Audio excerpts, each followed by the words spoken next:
Hello, welcome to our channel SAK career plus. আপনাদের সবাইকে জানাই শুভ সকাল। আজকে আমরা একটি গুরুত্বপূর্ণ টপিক সম্পর্কে আলোচনা করার চেষ্টা করব।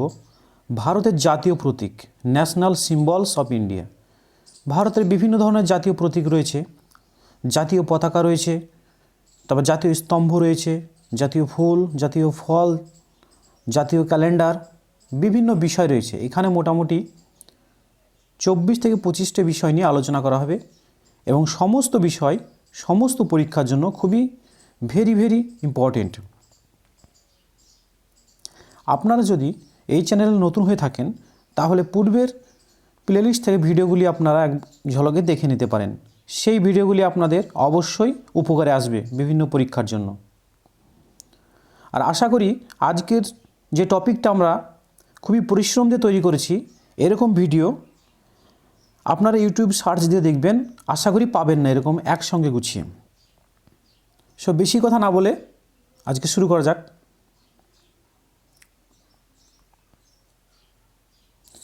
ভারতের জাতীয় প্রতীক, ন্যাশনাল সিম্বলস অফ ইন্ডিয়া।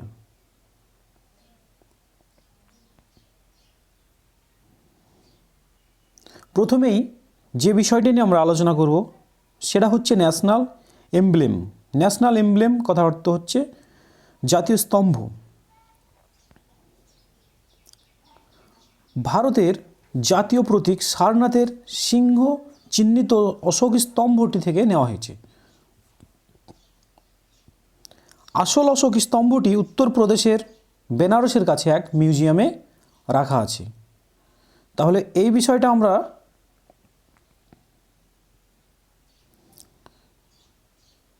ভালোভাবে জানি যে অশোক স্তম্ভ বিষয়টা কী। এখানে বিভিন্ন সরকারের বিভিন্ন ডিপার্টমেন্টের চিহ্ন এটা। পরবর্তী আসা যাক এই সম্পর্কে। 1950 সালের 26শে জানুয়ারি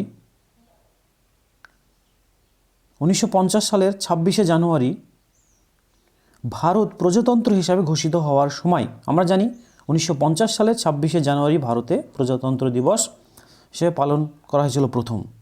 তখন থেকে প্রতি বছর 26শে জানুয়ারি প্রজাতন্ত্র দিবস হিসাবে পালন করা হয়। সেই 1950 সালের 26শে জানুয়ারি ভারতে সরকারিভাবে এই প্রতীকটা নেওয়া হয়। তার মানে এখানে একটা বিষয় ক্লিয়ার যে 1950 সালের 26শে জানুয়ারি প্রজাতন্ত্র দিবস হিসেবে ঘোষণা করা হয়। এটা একটা যেমন ইম্পর্টেন্ট প্রশ্ন, এবং তার সঙ্গে সঙ্গে আর একটা ইম্পর্টেন্ট হচ্ছে ভারতের এই যে অশোক স্তম্ভ, এটা 1950 সালের 26শে জানুয়ারি থেকে নেওয়া হয়।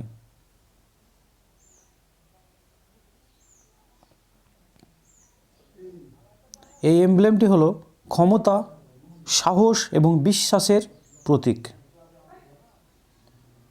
এরপর আসা যাক সারনাথের মূল অশোক স্তম্ভে 4টি সিংহ পিঠে পিঠ দিয়ে দাঁড়িয়ে আছে। হ্যাঁ, এখানে একটা ইম্পর্টেন্ট বিষয় যে অশোক স্তম্ভের 4টি সিংহ আছে। ছবিটা একবার দেখে নেওয়া যাক। এ হচ্ছে অশোক স্তম্ভ। এখানে 1, 2, 3 আর পিছনে আছে একটি সিংহ, টোটাল 4টি, সেটা দেখা যায় না।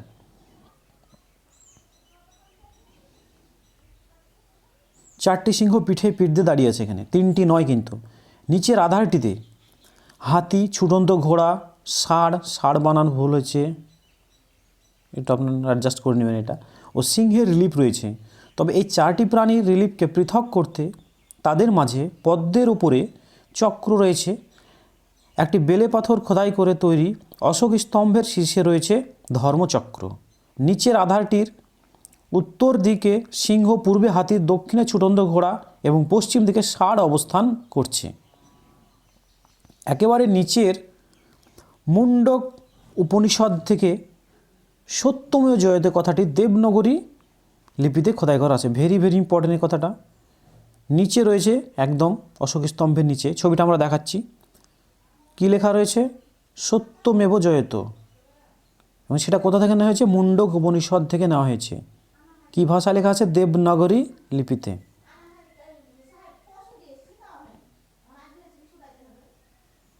এবার ছবিটা আমরা দেখে নিয়ে যাক। তিনটে সিংহ এখানে দেখা যাচ্ছে, আর একটি পিছনে আছে, চারটি। আর এখানে ছুটন্ত ঘোড়া, তারপর ষাঁড়, সবগুলো এখানে দেখা সম্ভব নয়, সবগুলো দেখা যাচ্ছে না। এইভাবেই জিনিসটা পড়তে হবে, মুখস্থ করতে হবে। নিচে আধারটি উত্তর দিকে সিংহ, উত্তর দিকে সিংহ, পূর্ব দিকে রয়েছে হাতি, সিংহ হাতি ছুটন্ত ঘোড়া, পশ্চিমে ষাঁড়। বাস। এবার যা যাক ন্যাশনাল ফ্ল্যাগ সম্পর্কে।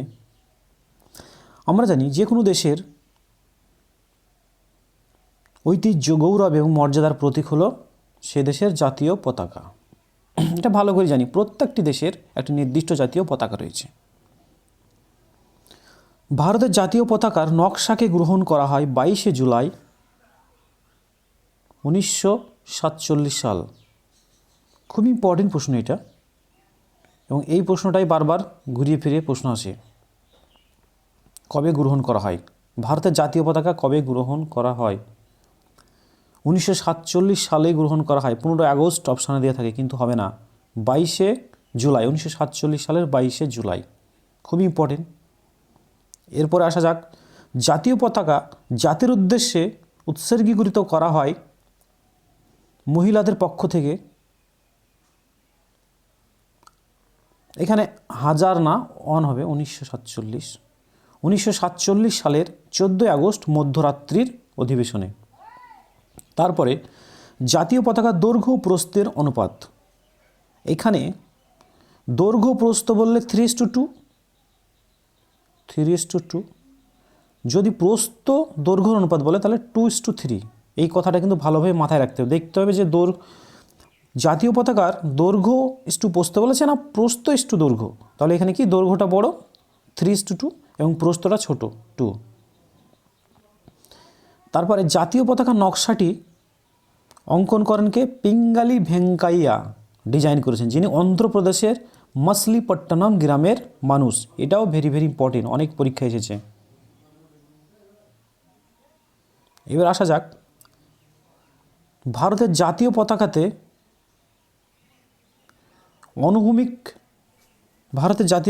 অনুভূমিকভাবে হবে, এখানে ভুল। 3টি রং আছে আমরা জানি। সবার উপরে গেরুয়া, মাঝে সাদা রং এবং নিচে সবুজ রং। সাদা মাঝখানে নীল রঙের অশোক চক্র রয়েছে, এটাও জানি। এই অশোক চক্রকে বলা হয় ধর্মচক্র বা আইন চক্র। এই ধর্মচক্রটিতে 24টি স্পোক আছে এবং সেটা নীল রঙের। এই চক্রটি অশোক স্তম্ভ থেকে নেওয়া হয়েছে। আমরা পূর্বে যে অশোক স্তম্ভ পড়লাম সেই অশোক স্তম্ভ থেকে নেওয়া হয়েছে। গেরুয়া রং কোন রং কি ভূমিকা পালন করে? গেরুয়া রং সাহস, পরীক্ষায় খুবই ইম্পর্টেন্ট, সমস্ত পরীক্ষার জন্য এইটা। গেরুয়া রং সাহস, ত্যাগ এবং আত্মবলিদানের প্রতীক। সাদা রং সত্য, বিশুদ্ধতা, শান্তি, পবিত্রতার প্রতীক। সবুজ রং জীবন, প্রাচুর্য, জীবন, ধর্ম, নির্ভীকতার প্রতীক।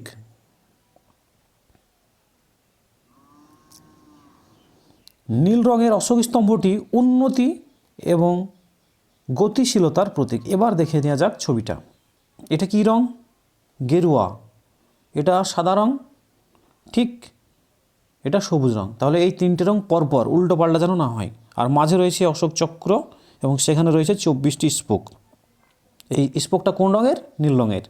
নীল রঙের অশোক স্তম্ভ উন্নতি এবং গতিশীলতার প্রকৃতির। উন্নতি, গতিশীলতা, অর্থাৎ কোনো কোনো সময় লেখা থাকে প্রগতিশীলতার প্রতীক। সো এটা খুবই ইম্পর্টেন্ট একটা পার্ট। নেক্সট আসা যাক, ভারতের জাতীয় পতাকার ছবি কবে প্রথম ডাকটিকিটে স্থান পেয়েছিল? কিছু প্রশ্ন সম্বলিত তথ্য। ভারতের জাতীয় পতাকার ছবি কবে প্রথম ডাকটিকিটে স্থান পেয়েছিল? খুব ইম্পর্টেন্ট। 1947 সালের 21শে নভেম্বর, মাথায় রাখতে হবে। আইন অনুযায়ী ভারতের জাতীয় পতাকা খাদি কাপড়ের তৈরি, খুবই ইম্পর্টেন্ট, যা গান্ধীজির খুবই প্রিয় ছিল। ভারতের জাতীয় পতাকার নিয়ম অনুযায়ী কারা তৈরি করেন? খুবই ইম্পর্টেন্ট প্রশ্ন, কিছুদিন আগে একটা পরীক্ষা এসেছিল এটা। খাদি উন্নয়ন নিগম, খাদি উন্নয়ন এবং গ্রামীণ উন্নয়ন নিগম, এখানে খাদি হবে, বানান ভুল হয়েছে, KHADI, khadi development and village industries commission, very very important, ভালো করে মাথায় ঢুকিয়ে রাখো, এটা নোট করে রাখো। এরপরে আসা যাক জাতীয় পতাকা ব্যবহারের নিয়মাবলী, কীভাবে পতাকা ব্যবহার করা হয়। জাতীয় পতাকার স্থান থাকবে সবার ওপরে, খুব ইম্পর্টেন্ট, সেটা বাড়ির ছাদ হতে পারে, বিভিন্ন অনুষ্ঠানে হতে পারে, যেমন 26শে জানুয়ারি, 15ই আগস্ট পতাকা উত্তোলন করা হয়, কিন্তু এই পতাকাটা অন্যান্য পতাকা থাকলেও সবার উপরে থাকবে এই জাতীয় পতাকা আমাদের। 2 নম্বর, এই জাতীয় পতাকার ডান দিকে বা উপরে অন্য কোনো পতাকা উত্তোলন করা যাবে না। তাহলে কোন দিকে যাবে না? ডান দিকে, ভালো করে মাথায় রাখতে হবে, রাইট সাইডে কোনো পতাকা উত্তোলন করা যাবে না। কোনো মিছিলে জাতীয় পতাকা ব্যবহার করলে তা সকলের সামনে থাকবে, খুব ইম্পর্টেন্ট, কিন্তু কখনোই তা অনুভূমিকভাবে থাকবে না। জাতীয় পতাকা ছেঁড়া বা পোড়ানো যাবে না। 5 নম্বর, সূর্যাস্তের সাথে সাথে জাতীয় পতাকা অর্ধনমিত করতে হবে এবং রাষ্ট্রীয় শোকের দিন জাতীয় পতাকা অর্ধনমিত করতে হয়। ইম্পর্টেন্ট তথ্য। ভারতের জাতীয় পতাকা 17 বার পরিবর্তিত হয়েছে, 17 বার, এবং কীভাবে পরিবর্তিত হয়েছে এত কিছু মনে করার দরকার নাই, শুধু এটুকু মাথায় রাখা দরকার, 17 বার পরিবর্তিত হয়েছে। ন্যাশনাল অ্যানথেম, সব থেকে বিতর্কিত বিষয় নিয়ে এবার আলোচনা চলছে। ন্যাশনাল অ্যানথেম আর ন্যাশনাল সং, এই দুটো বিষয় নিয়ে আমরা সঠিকভাবে পুরো তথ্য দেওয়ার চেষ্টা করছি। ন্যাশনাল অ্যানথেম, যেটাকে আমরা বলি জনগণমন, প্রথম গাওয়া হয় এই জনগণমন 27শে ডিসেম্বর 1911 জাতীয় কংগ্রেসের কলকাতা অধিবেশনে, ভেরি ভেরি ইম্পর্টেন্ট। এটি সংবিধান সভা গ্রহণ করে 24শে জানুয়ারি 1950। এই দুটো কথাই খুবই ইম্পর্টেন্ট। গানটি প্রকৃতপক্ষে বাংলায় রচনা করেন রবীন্দ্রনাথ ঠাকুর, তবে এর হিন্দি অনুবাদও আছে।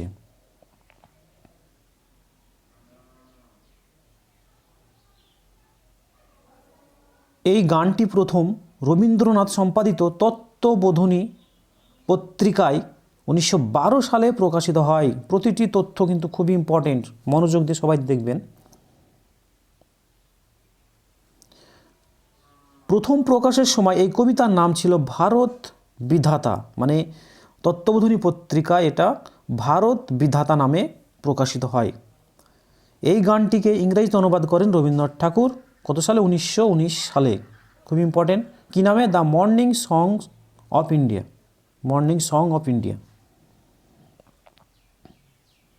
এরপর আসা যাক, সম্পূর্ণ গানটি 5টি স্তবকে বিভক্ত।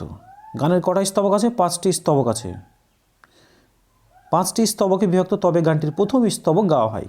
যদি বলে সেনাবাহিনী কটি স্তবক গাইতে পারে, তবুও প্রথম স্তবকই গাইতে পারে। তারপরে পুরো গানটি গাইতে সময় লাগে 52 সেকেন্ড। এটা ইম্পর্টেন্ট প্রশ্ন। ক্ষেত্র বিশেষে 20 সেকেন্ড সময়ের মধ্যে তাড়াতাড়ি থাকলে এই গানটা গাওয়া হতে পারে, সেটা ইমার্জেন্সি কোনো বিষয় থাকলে। এটা আমাদের রবীন্দ্রনাথ ঠাকুরের ফটো। এই গানটিকে ভারতের সংবিধান সভা জাতীয় সঙ্গীত রূপে গ্রহণ করে, মানে এই গানটিকে কে গ্রহণ করে জাতীয় সঙ্গীত রূপে? সংবিধান সভা। কবে? 1950 সালের 24শে জানুয়ারি। National song of India. এইবার ন্যাশনাল সং।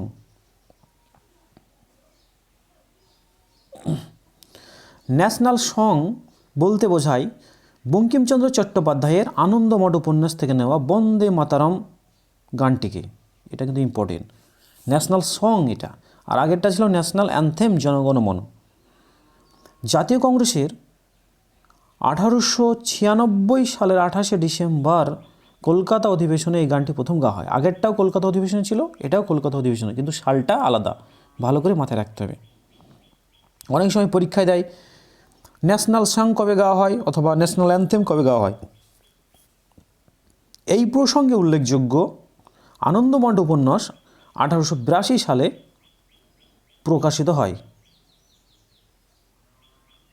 এটাও অনেক পরীক্ষা এসেছে।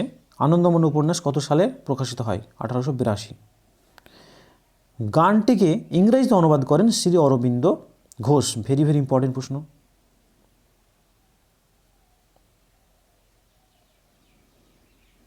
এই হচ্ছে বঙ্কিমচন্দ্র চট্টোপাধ্যায়ের ফটো। সংবিধান সভা আবার একই রকম গণ্ডগোল হয়েছে, মিস্টেক হয়েছে, এটা এখানে অন হবে। 1950 সালে 24শে জানুয়ারি এই গানটির অনুমোদন করেন সংবিধান সভা। গানটির প্রথম দুটি স্তবক গা হয়, আর আগে ন্যাশনাল অ্যান্থেমের একটি স্তবক। এগুলো খুবই ইম্পর্টেন্ট। এই দুটোর মধ্যে কম্পেয়ার করে পড়লে আশা করি খুব ভালো হবে। এবার ন্যাশনাল ক্যালেন্ডার। স্বাধীনতার সময় তদানীন্তন সরকার গ্রেগরিয়ান ক্যালেন্ডার অনুযায়ী খ্রিস্টাব্দের হিসাব অনুসরণ করত। মানে যখন আমাদের ইংরেজ শাসকরা ছিল তখন তারা খ্রিস্টাব্দের যীশুখ্রিস্টের জন্ম ধরে হিসাব করত। জাতীয় সরকার ক্ষমতায় আসার পর, মানে আমাদের সরকার ক্ষমতায় আসার পর, স্বাধীন হওয়ার পর ভারত, পরে জাতীয় দিনপঞ্জিকা অনুযায়ী কমিটি গঠন করে একটা, এবং সেই কমিটি শকাব্দের, সেটা জানি 78 AD বা 78 খ্রিস্টাব্দ থেকে শুরু হয় শকাব্দ। সেখান থেকে জাতীয় দিনপঞ্জিকা নির্ধারণ করার সিদ্ধান্ত হয়। শকাব্দ অনুযায়ী বছরে 365 দিন এবং চৈত্র মাস থেকে বছরের শুরু। খুবই ইম্পর্টেন্ট। তাহলে জাতীয় ক্যালেন্ডারে চৈত্র মাস থেকে বছরের শুরু। ভারতবর্ষের অভিন্ন জাতীয় দিনপঞ্জিকা শকাব্দের উপর ভিত্তি করে গড়ে উঠেছে। তাহলে ভারতের যে জাতীয় ক্যালেন্ডার সেটা গড়ে উঠেছে 78 AD শকাব্দ থেকে। প্রতি বছরই 22শে মার্চ থেকে চৈত্র শুরু হয়। তাহলে আমাদের 22শে মার্চ থেকে চৈত্র মাস শুরু হয় এখানে জাতীয় ক্যালেন্ডার। একমাত্র লিপ ইয়ারে মার্চের 21 তারিখে চৈত্র মাস শুরু হয়। এখানেও অন হবে। 1957 সালের 22শে মার্চ তারিখে শকাব্দ অনুযায়ী হিসাব করলে তা 1879 সাল হবে, বা খ্রিস্টাব্দ হবে, পয়লা চৈত্র হবে।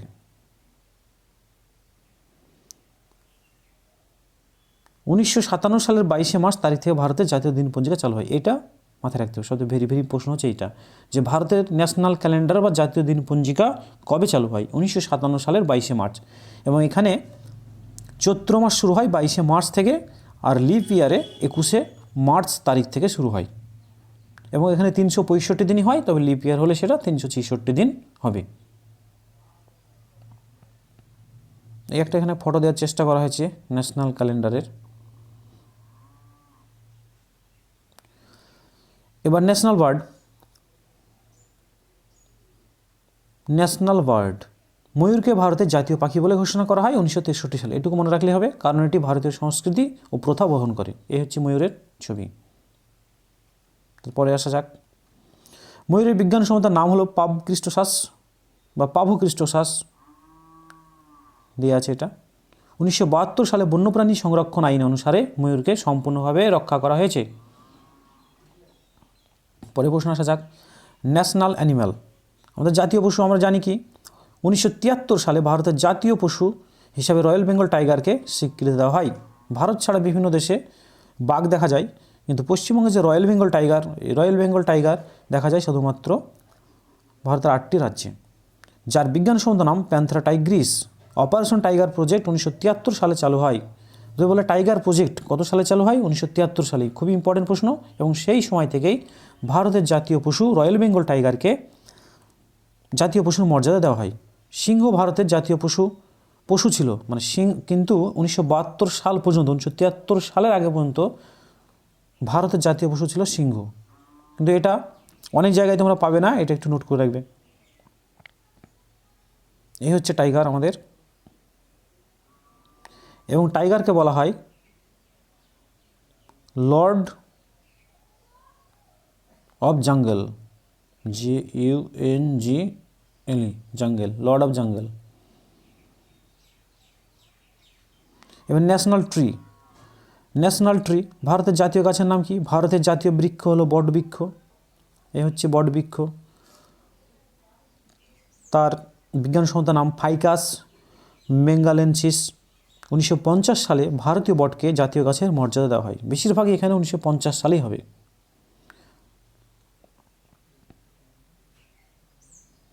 দেশে একতার প্রতীক বটবৃক্ষ, বটগাছ আবার কল্পবৃক্ষ নামে পরিচিত। এখানে মাথায় রাখতে হবে কল্পবৃক্ষ কাকে বলা হয়, বটগাছকে। বটবৃক্ষ বহু পশু পাখি একসঙ্গে বাস করে আশ্রয়স্থল, তাই বলা হয় যে ভারত যেমন বিভিন্ন জাতি ধর্মকে একত্রে আশ্রয় দেয়, তাই এর সঙ্গে এখানে তুলনা করা হয় জাস্ট। এবার ন্যাশনাল ফ্লাওয়ার। ভারতের জাতীয় ফুল কি আমরা জানি, পদ্ম। 1950 সালে ভারতের জাতীয় ফুলের স্বীকৃতি হয়, বেশিরভাগ 1950 সালে। এখানে এর বিজ্ঞানসম্মত নাম নিলম্ব নুসিফেরা।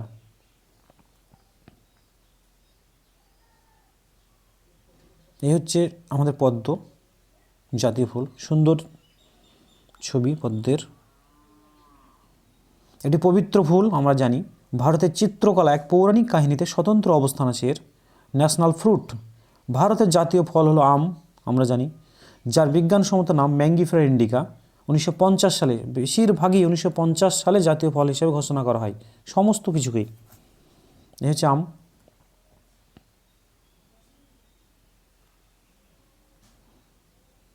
আমের ছবিটা খুব একটা ভালো হয়নি মনে হয়, যাই হোক। National river. এখানে হরিদ্বারের সানসেটের দৃশ্য দেখানো হয়েছে গঙ্গা নদী থেকে। ভারতের জাতীয় নদী হলো গঙ্গা। মোট দৈর্ঘ্য 2510 কিমি আমরা জানি। তবে ইম্পর্টেন্ট প্রশ্ন হচ্ছে 2008 সালের 4 নভেম্বর গঙ্গা নদীকে ভারতের জাতীয় নদী হিসেবে মর্যাদা দেওয়া হয়। ভেরি ভেরি ইম্পর্টেন্ট, কবে গঙ্গাকে ভারতের জাতীয় নদী হিসেবে মর্যাদা দেওয়া হয়? 2008 সালের 4 নভেম্বর।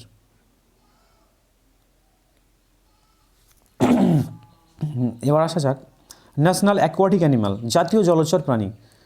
ভারতের জাতীয় জলচর প্রাণী হলো গঙ্গা নদীর ডলফিন। গঙ্গা নদীর ডলফিন বা এর অপর নাম হচ্ছে গঙ্গার শুশক। শুশক। কখনো বা ইরাবতী নদীর ডলফিন লেখা থাকে, প্রশ্নে ইরাবতী নদীর ডলফিন হিসাবে আসতে পারে। ন্যাশনাল অ্যাকোয়াটিক অ্যানিমালের মর্যাদা দেওয়া হয়েছে একে 1972 সালে। ভেরি ভেরি ইম্পর্টেন্ট, 1972 সালে।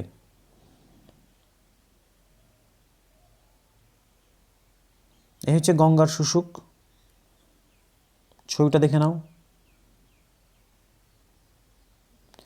ন্যাশনাল হেরিটেজ অ্যানিমাল, জাতীয় ঐতিহ্যবাহী প্রাণীর নাম কি? জাতীয় ঐতিহ্যবাহী প্রাণী আমরা এখানে দেখতে পাচ্ছি হাতি।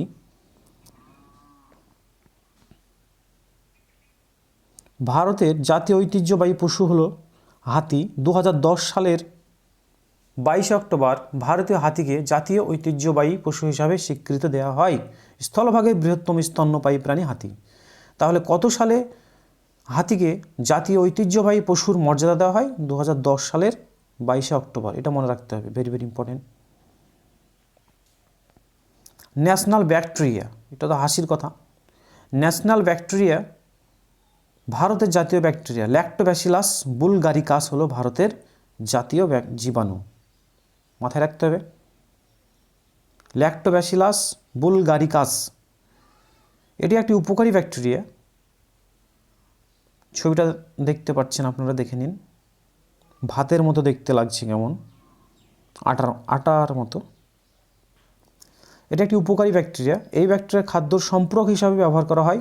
2002 সালের 18 অক্টোবর হায়দ্রাবাদে অনুষ্ঠিত biodiversity conservation and education for sustainable development conference ভারতের জাতীয় জীবন হিসাবে ঘোষণা করা হয়। ভারতের জাতীয় জীবাণু হবে, জীবন না, ভারতের জাতীয় জীবাণু হিসেবে ঘোষণা করা হয়।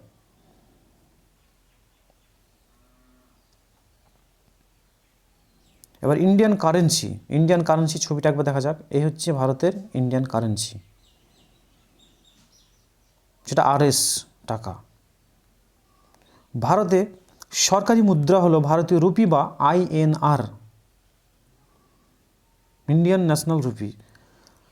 ভারতের টাকার প্রতীকটি দেবনগরী আর, মানে যেটা দেখালাম ওটাই আর, এবং ল্যাটিন শব্দ রা, এখানে হবে ল্যাটিন শব্দ রা দ্বারা সৃষ্টি হয়েছে, আর ও রা দ্বারা। গুয়াহাটির আইআইটির অধ্যাপক উদয় কুমার এই প্রতীকটি বানিয়েছেন। এখানে প্রত্যেকটি হবে না, প্রতীকটি, অনেক ভুল হয়ে গেছে।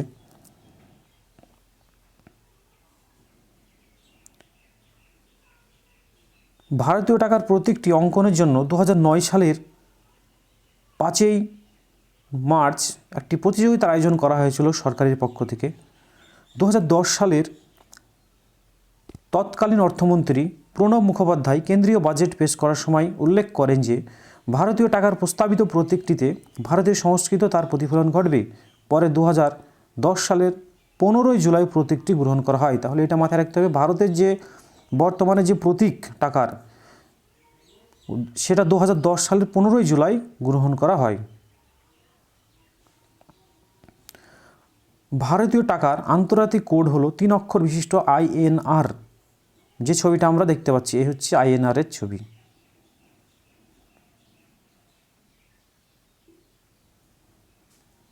এবার আসা যাক ন্যাশনাল প্লে। ভারতের জাতীয় খেলা হকি বা হাডুডু বলা হয়, যদিও এ বিষয়ে অনেক মতভেদ রয়েছে। এই হচ্ছে হকি খেলার মাঠ। জাতীয় স্মৃতিসৌধ। ইন্ডিয়া গেট হলো ভারতের বৃহত্তম জাতীয় স্মৃতিসৌধ, এটি নয়াদিল্লিতে অবস্থিত। এই হচ্ছে ইন্ডিয়া গেটের ছবি, নয়াদিল্লিতে অবস্থিত। এখানে 90,000 শহীদের নাম লেখা রয়েছে। ভারতের জাতীয় পানীয়। ভারতের জাতীয় পানীয় কি? আমরা জানি ভারতের জাতীয় পানীয় হলো চা। এই হচ্ছে চায়ের কাপ, সুন্দর চায়ের কাপ। সকালবেলায় দেখে তো খেতে ইচ্ছা করছে, যাই হোক।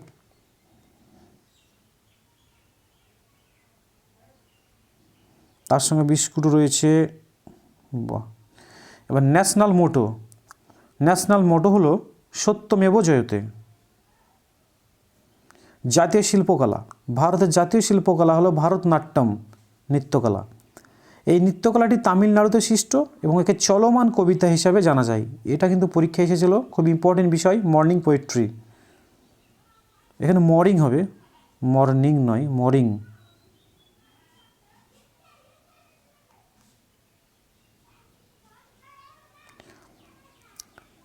কিছুদিন আগে একটা পরীক্ষায় প্রশ্ন এসেছিল, কোন নৃত্যকলা পরিবেশনের সময়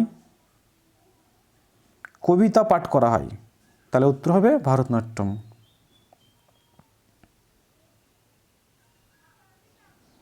ভারতের জাতীয় ধ্বনি হলো জয় হিন্দ। ভারতের জাতীয় লজ্জা হলো অস্পৃশ্যতা।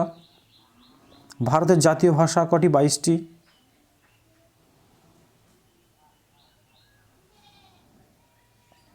ভারতের জাতীয় দিবস। এই প্রশ্নটা সহজ মনে হলেও কিন্তু একটু ভালো করে পড়তে হবে। 26শে জানুয়ারি, 15ই আগস্ট এবং 2রা অক্টোবর। 26শে জানুয়ারি প্রজাতন্ত্র দিবস, রিপাবলিক ডে। 15ই আগস্ট স্বাধীনতা দিবস, ইন্ডিপেন্ডেন্স ডে। আর 2রা অক্টোবর গান্ধী জয়ন্তী বা মহাত্মা গান্ধীর জন্মদিন।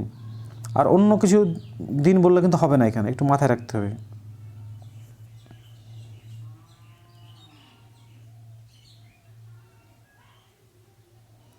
ভারতের জাতির জনক বলা হয় মহাত্মা গান্ধীকে। সো ফ্রেন্ড, ভিডিওটা আজকে এই পর্যন্তই। যদি আপনাদের ভালো লেগে থাকে ভিডিওটা, তাহলে লাইক একটা অবশ্যই দিবেন এবং চ্যানেলটা অবশ্যই সাবস্ক্রাইব করবেন। আমরা এই চ্যানেলে প্রতিনিয়ত বিভিন্ন পরীক্ষার উপযোগী, বিশেষ করে প্রাথমিক টেট, উচ্চ প্রাথমিক টেট এবং স্কুল সার্ভিস কমিশন আয়োজিত নতুন ধাঁচের পিটি পরীক্ষার জন্য কেমন ধরনের প্রশ্নপত্র হবে, কী কী বিষয় পড়তে হবে, কিভাবে পড়তে হবে এবং প্রত্যেকটা বিষয়ের টপিক ধরে এখানে আলোচনা করা হয়। আশা করি আপনাদের সবার উপকার আসবে। আশা করি এই আমাদের চ্যানেলটা আপনারা সাবস্ক্রাইব করে আমাদের পাশে থাকবেন।